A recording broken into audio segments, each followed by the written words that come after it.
Entreprendre hors des normes est le podcast dédié aux femmes entrepreneurs qui désirent faire la différence par leur différence. Je suis Anne-Valérie Raucourt. Depuis 2010, j'accompagne les femmes originales et ambitieuses qui veulent se créer une vie riche et libre par la voie de l'entrepreneuriat. Si tu désires casser les codes, créer ta propre recette du succès et développer un business florissant au service de ta vie et de la vie, tu es ici chez toi. Dans le podcast Entreprendre hors des normes, je te dévoile, avec authenticité, profondeur et humour, des stratégies audacieuses, des approches mindset décalées et parfois même une vision perchée pour que ton business soit ton espace d'expansion. Ici, on célèbre ensemble la puissance des femmes qui osent assumer leur singularité, exprimer leur plein potentiel et laisser leur empreinte. Bienvenue, je suis très heureuse de t'accueillir dans ce nouvel épisode du podcast Entreprendre hors des normes. C'est un épisode un petit peu spécial, mais ne le sont-ils pas tous un peu à leur manière? En tout cas, dans cet épisode, j'ai envie de lever le voile. Lever le voile vraiment en totale transparence. On va l'enlever ce voile sur une offre que j'ai lancée. Et ça a fait flop. Bon, je te dis que ça a fait flop, je vais t'expliquer exactement ce que j'entends par là. En quoi on peut considérer que c'est un échec ou pas. Et je veux vraiment te montrer ce qui se joue dans cette décision, comment j'ai pris la décision et surtout te partager de magnifiques leçons de cette expérience. Mais avant de t'emmener dans mes coulisses, j'ai une invitation pour toi. C'est pour toi si parfois tu as eu l'impression, et peut-être c'est le cas maintenant, de te heurter à un mur. Un mur qui te sépare de tes clients. Et pourtant, tu fais tous les efforts du monde pour développer ton activité, pour faire ton marketing, pour vendre, pour te montrer, pour te rendre visible. Tu suis tous les conseils. Tu es sur les réseaux sociaux, tu travailles dur, ardemment, tu fais tout ce qu'il faut, tout ce que tu devrais faire. Mais les résultats sont pas là. Il y a le doute qui arrive. Peut-être même des angoisses qui te réveillent la nuit. Tu te sens peut-être débordé, dépassé, un peu perdu. Et puis tu te retrouves là avec cette grosse pelote que tu sais plus par quel bout prendre tellement elle est emmêlée. Et dans toute cette aventure-là, eh bien tu as perdu le nord. Et quand je dis le nord, c'est ton nord. Tu t'es dit que vraiment c'était compliqué. Peut-être que tu as commencé à te dire que c'est pas pour toi. Et ton cerveau, évidemment, il a paniqué. Ensemble, on va rétro-pédaler. Je veux vraiment te montrer que rencontrer tes clients, ça n'a pas à être compliqué. Ça peut même être tellement plus simple que tu ne le crois. Et assurément beaucoup plus joyeux que ton expérience ne te le montre peut-être. Tout ça, je vais te le dévoiler dans la masterclass L'art de créer vos clients. Ça se passe quand? Mardi 9 avril à 10h en live. Ta place, je te l'offre, elle est gratuite. Tu as simplement à cliquer sur le lien qui est dans les notes du podcast pour réserver ta place. Et en plus, pour remercier et récompenser toutes celles qui seront vraiment là en live, il va y avoir un grand jeu concours avec plus de 3000 € de lot à gagner. Alors, si ça te parle, si tu veux qu'on passe un moment inspirant, énergisant, avec plein de clés très concrètes, prends ta place maintenant. Maintenant, je lève le voile, suis-moi dans mes coulisses. Est-ce que toi, ça t'est déjà arrivé de lancer une offre et ça s'est pas passé comme t'avais prévu? Et si ça t'est pas encore arrivé, eh bien moi je me dis que peut-être que t'as pas encore lancé assez d'offres. Ou peut-être que t'as abandonné trop tôt avant de pouvoir en tirer ce genre de conclusion. Ou peut-être que tu es encore toute au début de ton parcours entrepreneurial et tu te dis « Ah, ça pourrait bien m'arriver ». Ou peut-être même que tu crains que ça t'arrive. Moi, je te dis, je vais être cash avec toi. Si ça t'est pas encore arrivé d'avoir une offre qui échoue, qui fait flop, qui rassemble pas les clients que tu veux, eh ben, ça risque bien de t'arriver. Je ne connais pas d'entrepreneurs assez avancés sur le chemin qui ne vivent pas cette expérience-là. Seulement sur les réseaux sociaux, qui est la vitrine à laquelle on est tout exposé quotidiennement, on te présente beaucoup de succès. mais on te présente beaucoup moins les échecs. Évidemment, c'est pas très glorieux de raconter qu'on a vécu un échec. Tu te trimbales là avec l'embarras, la honte. Tu te demandes qu'est-ce que les gens vont penser. A fortiori, si tu es coach business comme moi, tu veux surtout pas montrer l'image de quelqu'un qui veut enseigner comment lancer des offres et qui elle-même se plante dans le lancement d'une de ses offres. Alors oui, il faut une bonne dose de vulnérabilité et de courage pour aller raconter ça. Et on le raconte tellement peu. J'en vois très très peu des histoires comme celle-là. Et c'est pour ça que je veux te parler d'une de mes offres et de cette expérience-là.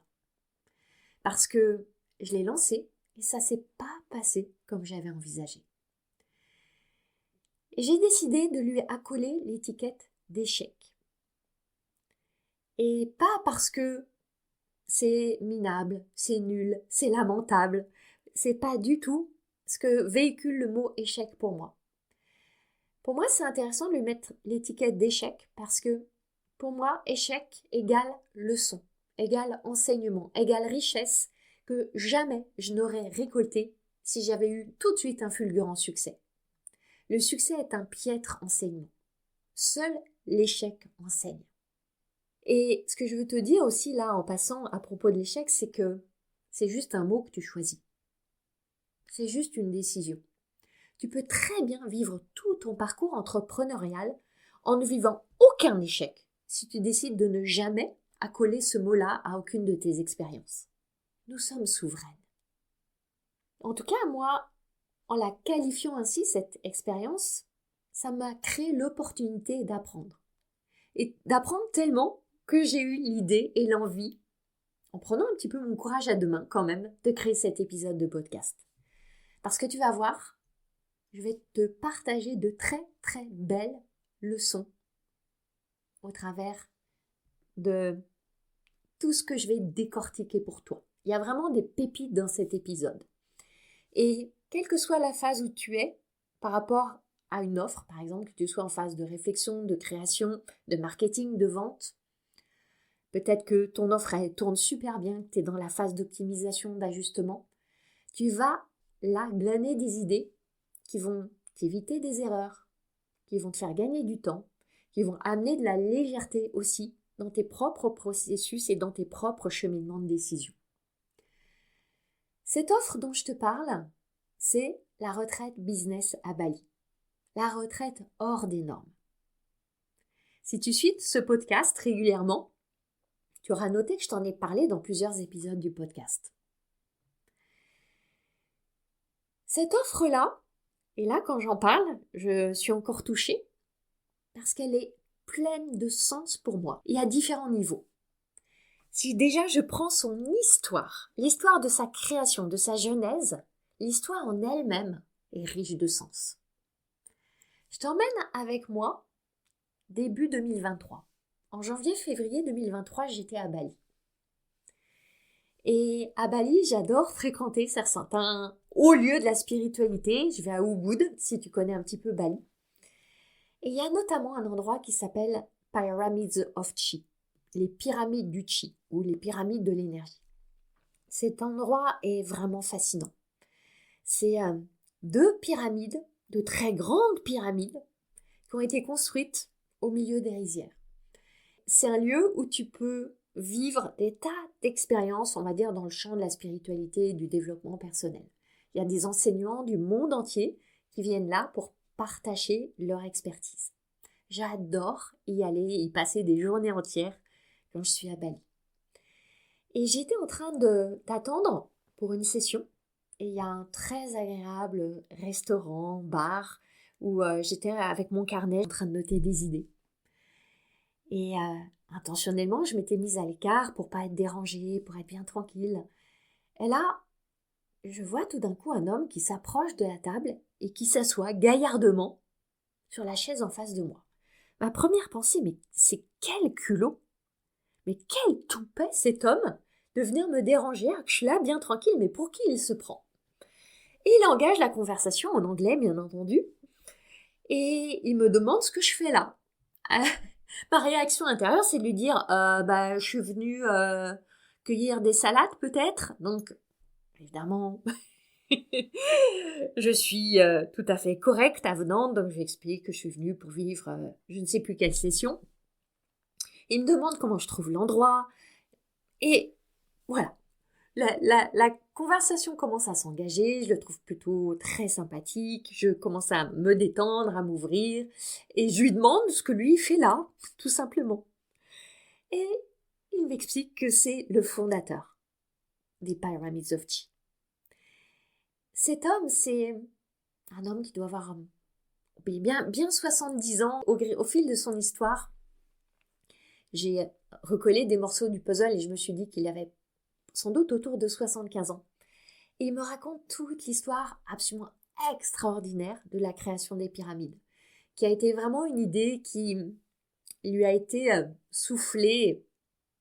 Pour lui, c'est par des guides, des anges, le ciel, les dieux, je ne sais. Tu crois ce que tu veux. Et ça a été toute une épopée incroyable. Il n'était absolument pas destiné à créer ces 2 pyramides à Bali, pas du tout. Il venait d'un tout autre monde, il était en train de faire un tour du monde avec sa femme. Cette idée lui est descendue, on va dire. Il s'est emparé du projet qui était devenu pour lui comme une évidence, il a embarqué sa femme dedans. Ça a été tout un cheminement pour trouver l'argent, il fallait beaucoup d'argent. Le lieu existe depuis une bonne dizaine d'années. Et Peter me demande ce que je fais dans la vie, quelle est mon activité, je lui explique que j'accompagne des femmes entrepreneurs, etc. Et il me regarde droit dans les yeux, il me demande si je fais des retraites pour mes clientes. Alors je lui dis que non, mais que justement j'y pense depuis longtemps, que j'adorerais amener mes clientes à Bali, etc. Il me demande mais pourquoi tu l'as pas déjà fait? Et là je lui sors toute ma liste de très belles et bonnes excuses que voilà, que c'est très loin de la France et que j'attends d'avoir un bon nombre de clientes et d'avoir peut-être davantage de visibilité je sors une ribambelle d'excuses.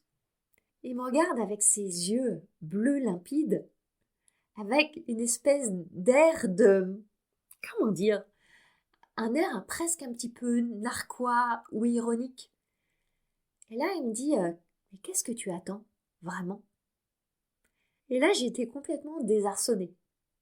Et je me suis vue, moi, accompagnant mes propres clientes et étant dans la posture de leur dire ça. Là, j'ai comme fondu en disant, mais mes excuses là, mes bobards. Je remballe tout ça. Je lui dis, je vais le faire. Et il m'a dit, yes, just do it. En suivi une très très belle discussion sur à quoi ça pouvait ressembler, comment il pourrait nous accompagner, etc. Et la graine qui était passée de l'idée, parce que cette idée, je l'avais vraiment depuis au moins 2 ans, à l'intention, à la réalisation, elle a été plantée là, en février 2023.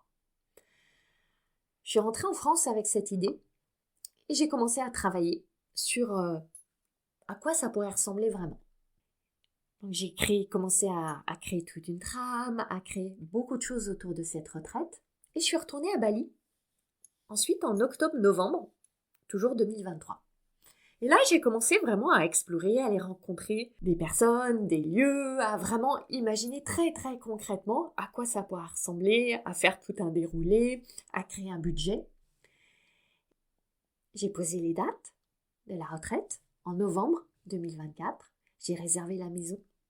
J'ai réservé mon voyage pour aller à Bali du coup en octobre-novembre 2024. Et ce mois de février là, il y a un mois, par rapport au moment où j'enregistre ce podcast, je commence à en parler. Vraiment. À en parler ici même dans des épisodes du podcast. À créer des réels. À écrire des posts dédiés. À en parler dans ma love letter. Entre parenthèses, ma newsletter. J'ai commencé à vraiment intensément, assez massivement en parler. Et j'ai commencé à recevoir 2 types de réactions. La première réaction, c'est « Génial, bravo, c'est super, c'est tellement inspirant, ça me plaît, etc. » Mais pas plus d'écho que ça. Pas d'inscription, pas d'engagement, juste c'est génial. Alors bien sûr, ça me fait chaud au cœur, c'est tout doux pour mon ego, mais pas de suite. Et puis j'entends aussi beaucoup de réactions du type Ah, j'aurais adoré. Je rêve d'aller à Bali. Ça a l'air tellement fabuleux. Mais j'ai déjà prévu quelque chose. Mais c'est pas la bonne année. Mais est-ce que j'aurai l'argent? Mais c'est pas le bon moment. Mais je peux pas laisser mes enfants. Mais et je suis d'autant plus interpellée que j'avais ouvert une liste d'attente l'année dernière et bon nombre de femmes, d'entrepreneurs s'étaient inscrits sur la liste d'attente. Et moi, je me disais, waouh, vu le succès de la liste d'attente, il y a de l'engouement, ça va être génial, ça va se vendre facilement. Un mois passe et 2 femmes s'inscrivent. 2 femmes qui sont des clientes, et je peux même dire plus que des clientes, de cœur, que j'aime, que j'adore. Ça m'enthousiasme déjà de me projeter à Bali avec elles. Je visualise beaucoup. Je vois tous les endroits, les petits recoins secrets, les expériences incroyables. Tout est là. Seulement, je commence à être interpellée parce que, mis à part ces 2 femmes-là, j'ai aucune autre vraie marque d'intérêt. Et quand je dis marque d'intérêt, c'est je suis prête à m'inscrire. Il y a beaucoup d'enthousiasme, l'idée est inspirante, elle fait rêver, mais c'est j'aurais adoré, mais l'année prochaine. Tout le monde se projette sur 2025, mais 2024, nada. Et en creusant, je comprends qu'il y a aussi une majorité silencieuse. Celle de toutes ces entrepreneurs qui, sans doute, aimeraient. Mais novembre, c'est loin, Bali, c'est loin, oser partir au bout du monde, c'est compliqué, oser se choisir, c'est loin aussi. Partir seul. Il y a la peur, il y a la culpabilité de laisser la famille, il y a tous les risques qu'on peut imaginer. Tout ça, c'est tellement loin de ce qui est a priori dans leur capacité que la décision est impossible à prendre.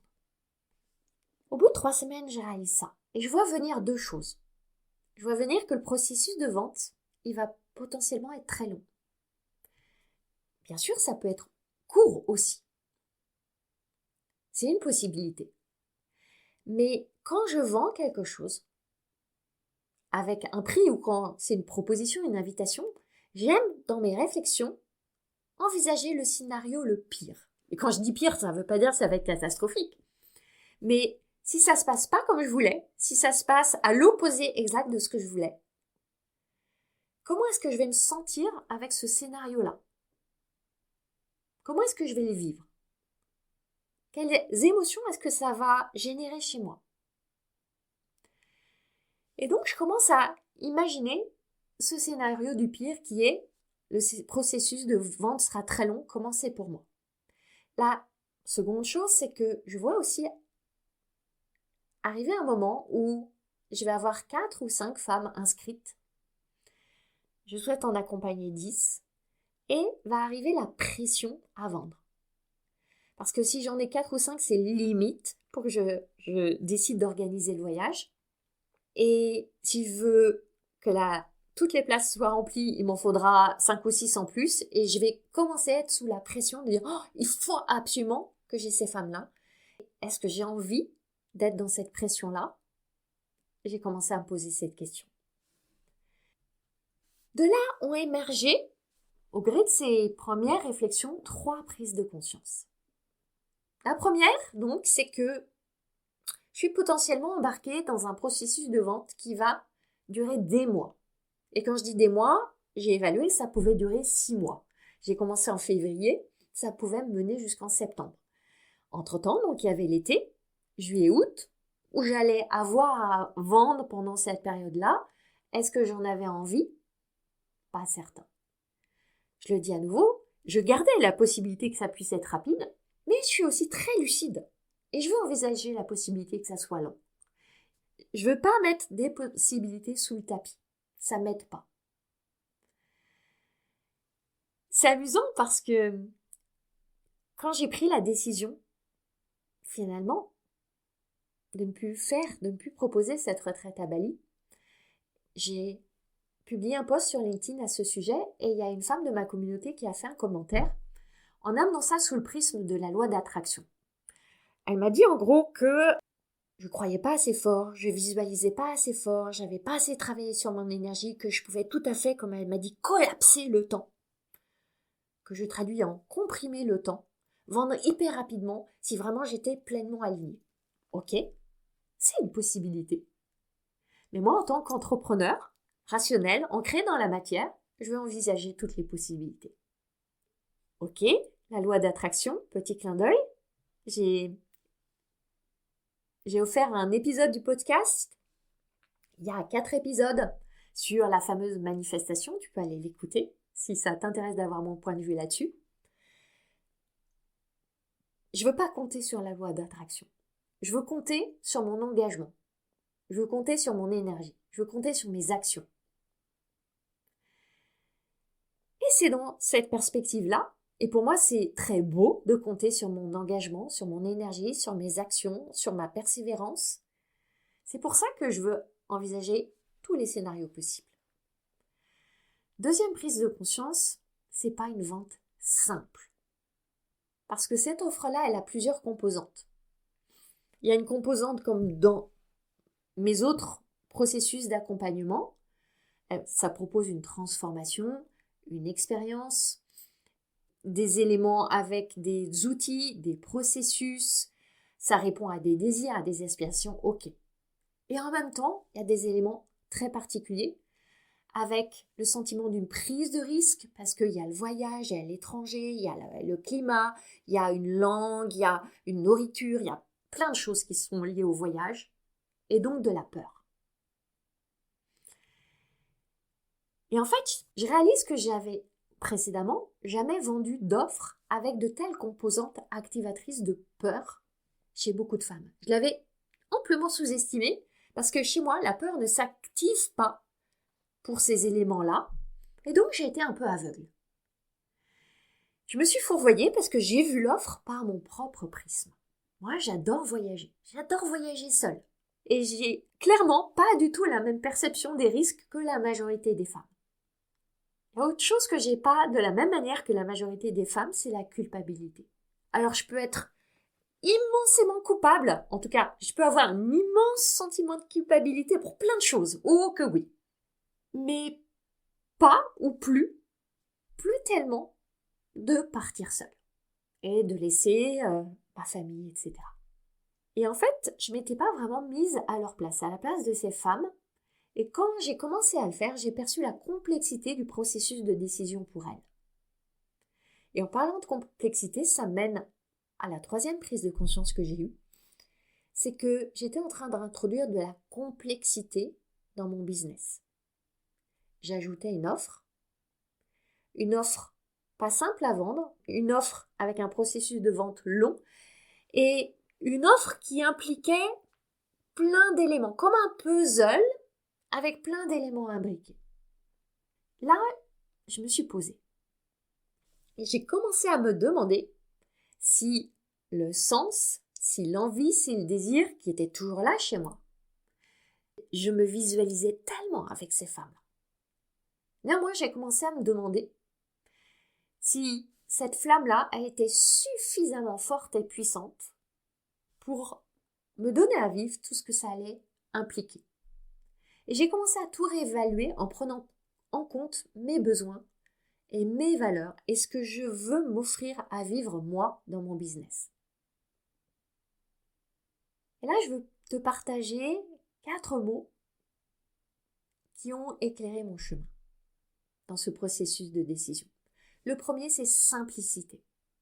Cette année, j'ai vraiment décidé que la simplicité serait une de mes maîtresses dans mon déploiement entrepreneurial. Pour moi, simplicité, ça va avec légèreté et avec liberté. La liberté, je t'en reparlerai encore un petit peu après. Mon cerveau boule à facettes est tellement doué pour créer de la complexité. Peut-être que comme toi, d'ailleurs, moi, je suis une machine à produire des idées. Et très naturellement, si je me mets pas des garde-fous, des garde-folles, j'adore compliquer les choses. Sinon, évidemment, c'est pas assez drôle. Et ça, j'ai appris à le voir. Et quand je le vois, à déjouer ce piège. Et tu vois, aujourd'hui, dans mon business model, j'ai 2 offres principales. J'ai 100K Révolution et j'ai mon mastermind, le cercle hors des normes. J'ai seulement ces 2 offres principales-là. Il y a aussi mon coaching individuel, mais je le promeux pas. Je prends très très peu de clientes et elles viennent toutes seules par le bouche à oreille. Et j'ai quelques, entre guillemets, petites offres qui sont en autonomie, je vais dire. Je suis très très très claire sur le fait que je veux plus avoir toute une équipe. Donc, qu'est-ce que ça implique? Je veux être aussi très très très vigilante sur ce que je peux offrir pour honorer le niveau d'excellence que je vise sans avoir à recruter et sans me brûler les ailes. Tu vois l'équation qui est la mienne dans mon business? Je suis ultra consciente que dès que j'introduis une nouvelle offre, je m'éloigne de la simplicité. Et il y a un piège avec une nouvelle offre, c'est que au début, elle ne va pas dévoiler tout ce qu'elle va requérir de ta part. Et quand une nouvelle offre, a fortiori, c'est une immersion en présentiel, c'est un voyage à l'autre bout du monde, il y a beaucoup de temps caché, beaucoup d'énergie cachée qui va avoir à être dépensée et que tu vas avoir tendance à sous-estimer. C'est comme quand un premier bébé arrive à la maison. Tu sais pas ce que c'est, t'as jamais vécu l'expérience. Et c'est seulement quand vraiment il est là, toute la journée, nuit et jour, que tu réalises vraiment le chamboulement que c'est dans ta vie et que tu te dis que peut-être que tu avais sous-estimé ce que ça serait. Peut-être que, évidemment, tu as sous-estimé aussi le joie, le bonheur, etc. Et je vais pas là-dedans. Mais tu me suis. Donc, mon premier mot phare, ça a été la simplicité. Deuxième mot, l'excellence. Comment viser l'excellence quand tu commences à t'éparpiller dans tout un tas de directions? Et si tu vises l'excellence comme une cible, comme moi, et imagine que c'est une cible et que tu tires en même temps avec ton arc 10 flèches, il y a très peu de chances qu'une seule des flèches arrive au cœur de la cible. En revanche, si tu tires une seule flèche, là tu mets toutes les chances de ton côté pour toucher le cœur de la cible.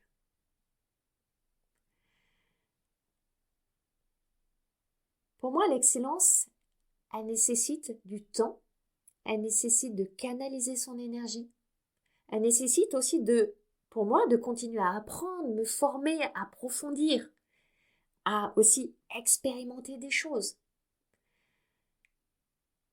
Ça me fait penser à des arts martiaux japonais où tu fais et refais encore le même geste et le même geste et le même geste. Si tu prends un joueur de tennis qui veut devenir excellent, il va travailler son coup droit, son revers, son coup droit, son revers. Il va pas commencer à aller jouer au foot, au basket, au handball, faire le marathon. Non, il reste sur son sport. Et l'excellence, pour moi, elle nécessite une forme de canalisation. Le troisième mot, qui a été très important pour moi dans cette décision, c'est l'énergie. Et en particulier, l'énergie que nécessite la vente. Je vais être tout à fait honnête. Je ne suis pas émoustillée, exaltée par la vente au point de te dire que j'adore vendre en permanence. Non. Je ne suis pas de celles qui adorent vendre en permanence. Il y en a, j'en vois beaucoup. Des jeunes entrepreneurs ou moins jeunes d'ailleurs, mais je pense là spécifiquement à certaines qui sont en permanence en train de vendre. Je reçois les emails, je vois les posts, il y a toujours un nouveau truc à vendre. Moi, je suis pas dans cette énergie-là. Moi, j'aime vendre en mode sprint, où je rassemble toute mon énergie pendant une période de temps donnée et je suis vraiment dans cet espace et j'aime ça. Mais je suis pas une marathonienne de la vente sur la durée. Et quand je vois des entrepreneurs qui sont en train de vendre tout le temps, chaque semaine, qui sortent constamment des nouvelles offres, des nouvelles propositions. Moi, tu vois, là, ça me donne juste envie de respirer. Et souvent, soit elles vont te dire vraiment que il faut vendre, que si tu es une bonne entrepreneur, tu dois absolument être dans cette énergie de la vente et on va t'apprendre comment faire de la vente, un jeu auquel tu vas jouer tout le temps, toutes les semaines. Je te dis, j'ai essayé et je me suis épuisée. Moi, je le vivais comme une contrainte. Et je te dis pas de pas faire ça. Il y en a certainement certaines pour qui c'est parfait. Mais je te parle de moi, avec mon atypisme. J'ai besoin de moments de retrait. J'ai besoin de phases quasiment vierges, où mon agenda m'appartient vraiment, où j'ai pas cette petite pression latente de me dire « Ah là là, il faut que je vende », où je peux me permettre d'être vraiment à mon rythme, où je peux renouer pleinement avec ma créativité, avoir des journées sans rendez-vous, partager et publier, poster, faire des vidéos juste pour le plaisir, juste pour m'amuser, juste pour le fun, sans me dire « Ah, je dois faire un appel à l'action absolument ».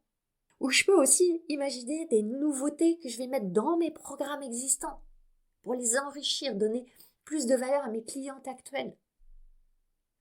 Et pour moi, le vent tout le temps, c'est une injonction qui, moi, m'épuise, qui m'étouffe, qui m'étiole. Et ça m'éloigne franchement de ma joie d'être entrepreneur. Et tu l'as compris, je veux un business qui honore mes besoins, où je me sens bien. J'imagine que toi aussi. Et donc, si je veux honorer mon énergie, qui est atypique, qui est singulière, pour moi c'est très clair, je ne veux pas être en train de vendre en permanence. Donc ça a été vraiment une prise de conscience importante. Et le quatrième mot que je vais inviter ici, qui m'a vraiment éclairée avec sa jolie lumière, c'est la liberté. Je suis vraiment devenue entrepreneur pour expérimenter une vie plus libre. Et quand je te parle de liberté, ça veut dire plein de choses. Mais je veux être libre d'exprimer qui je suis. Et ça veut dire pas être obligé d'écrire sur les réseaux sociaux parce que je veux vendre. Je veux pouvoir être où j'ai envie. M'offrir une escapade si je veux. Créer ce qui m'inspire. Sans avoir à le créer nécessairement pour vendre. Je suis en train d'écrire un livre. Est-ce que ça va soutenir mon business ou pas? Je ne sais pas.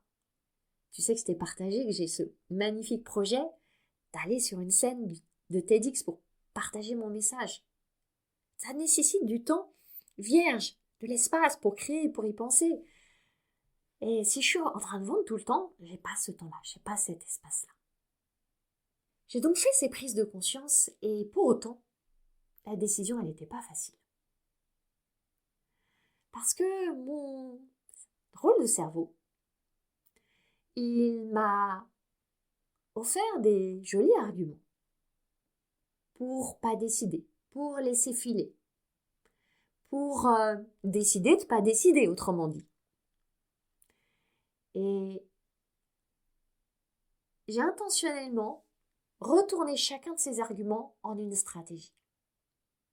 Et je vais t'en partager 4. Ce qui est intéressant, c'est que derrière chacun des arguments de mon cerveau, qui était autre qu'une pensée, il y a une émotion qui est apparue. La première, c'est la déception. Parce qu'animer cette retraite, ça a vraiment, vraiment du sens pour moi. Surtout quand je relis à l'histoire de la retraite, ma rencontre avec Peter, le fondateur des pyramides, etc. Ça a vraiment du sens pour moi de créer cet écrin, d'offrir cette parenthèse enchantée, de guider des expériences absolument phénoménales, de faciliter des transformations profondes, d'aller dans ce bon, cette énergie de Bali. C'était pas facile de dire non à cet élan, à ce désir. Et en même temps, c'était important pour dire oui à d'autres élans et à d'autres désirs. La deuxième émotion, c'est la frustration. Pourquoi? Parce que j'avais déjà consacré beaucoup de temps à créer cette retraite. Le temps pour en créer toute la trame, pour aller visiter des lieux à Bali, pour créer toute la page de présentation, le module de paiement, pour créer des réels, pour communiquer, le marketing, tout ça. Beaucoup de temps. Et faire le constat que ce temps, il va pas être, en tout cas pas immédiatement fécond, c'est pas facile. En même temps, j'avais eu aussi la sagesse n'engager aucun frais. J'avais pas non plus commencé à travailler du tout dans le détail des contenus.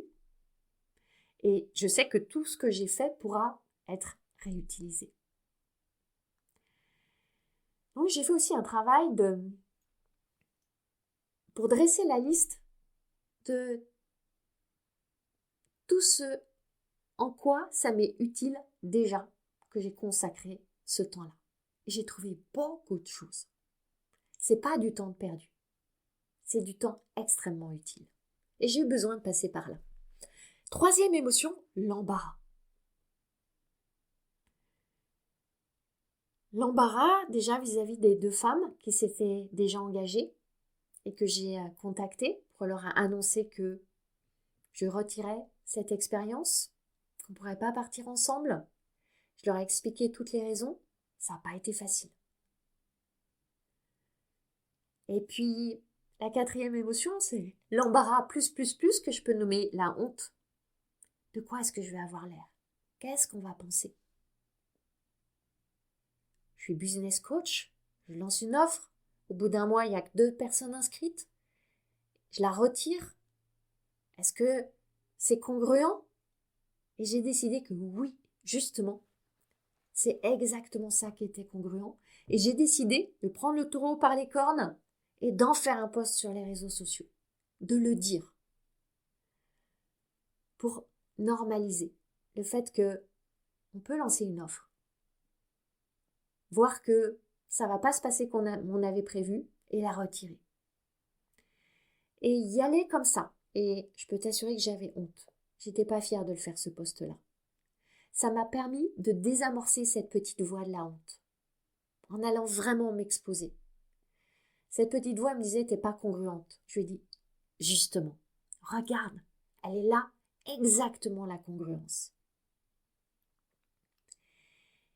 Et tu vois, ayant de la clarté sur ces 4 émotions, la déception, la frustration, l'embarras et la honte, la question devenait alors tout simplement, est-ce que je suis prête à vivre ces émotions pour honorer mes besoins et mes valeurs? Et la réponse, elle a été oui. Un immense oui. Ces émotions, je les ai vécues. Elles sont encore un peu là d'ailleurs. Tu vois, le fait de te partager cet épisode, ça réactive certaines choses. Et en même temps, le fait de le partager, c'est aussi une manière pour moi de les traverser et de passer vraiment de l'autre côté. Pour terminer, je vais te partager 5 enseignements vraiment utiles pour toi. Le premier, c'est celui-ci. Quand tu décides de lancer une nouvelle offre, surtout ne crée pas tout.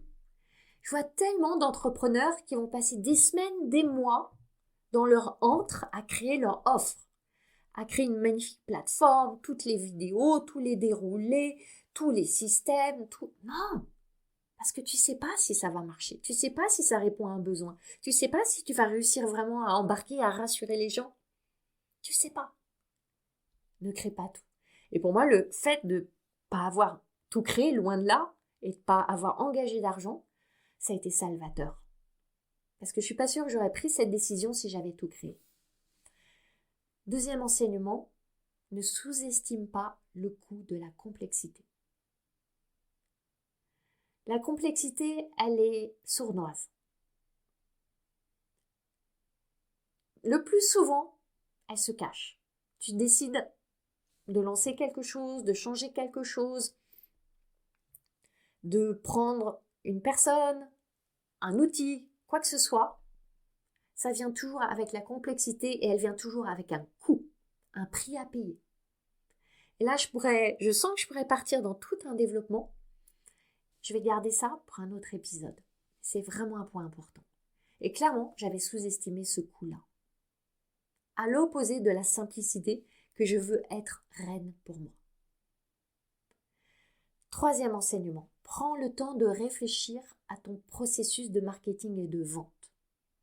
Parce que quoi que ce soit que tu lances, tu vas avoir à le présenter, à inviter les gens, à en parler, à te montrer avec ça, c'est inévitable, c'est inéluctable.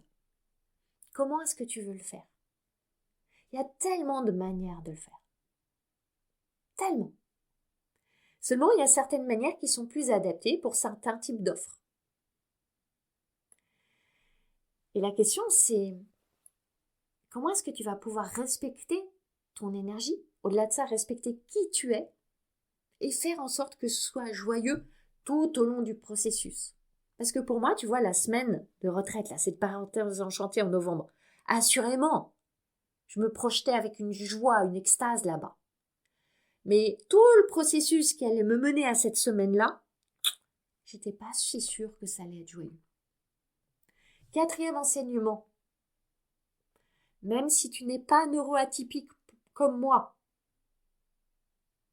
tes ressources sont limitées. Quand je parle de tes ressources, je te parle de ton énergie, de ton temps, de ton attention, de tes pensées.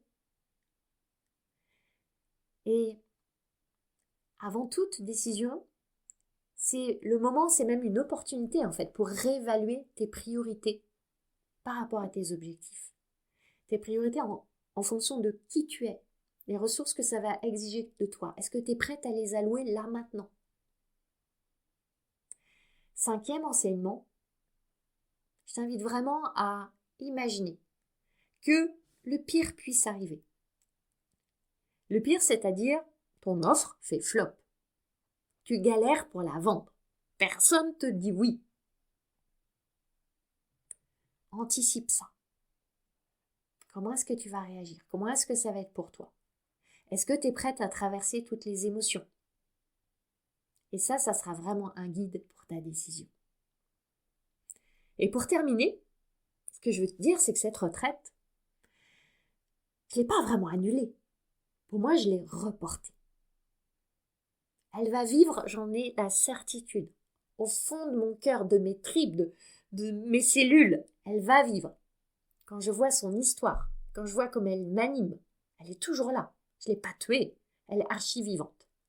Seulement, très clairement, je ne suis pas prête à la proposer en la portant, en la poussant, en la traînant avec un processus de vente qui soit lourd pour moi.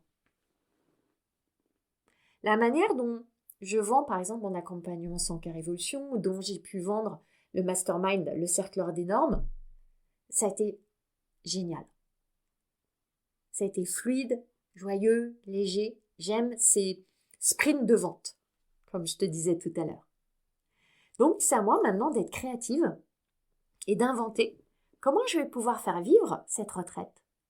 Emmener 10 entrepreneurs de cœur avec moi d'une manière différente pour pas avoir éventuellement à m'exposer au risque, et c'est un risque pour moi d'avoir à vendre de manière lourde et longue.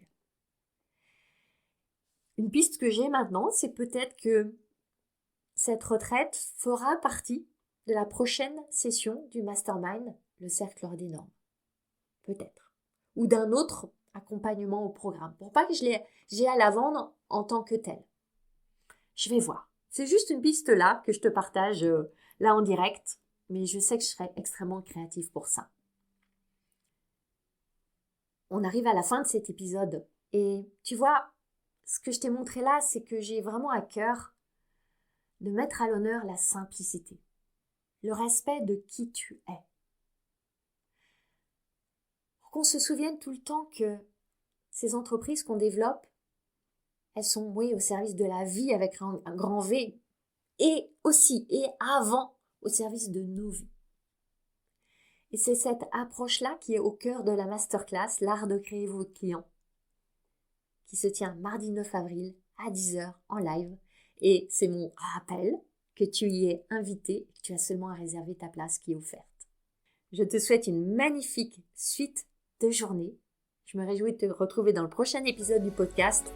Et pourquoi pas, je l'espère, vraiment, lors de la masterclass qui va être extraordinaire. À bientôt. Ma mission, c'est d'aider les femmes comme toi à se lâcher la bride pour lâcher les fauves. Si tu aimes ce podcast, tu vas adorer la formation que je t'offre. C'est le condensé de mon approche anticonformiste du business pour t'aider à accueillir tes prochains clients joyeusement. Reçois cette formation gratuitement en cliquant sur le lien dans les notes du podcast. Je jubile déjà en pensant à tout ce que tu vas réaliser.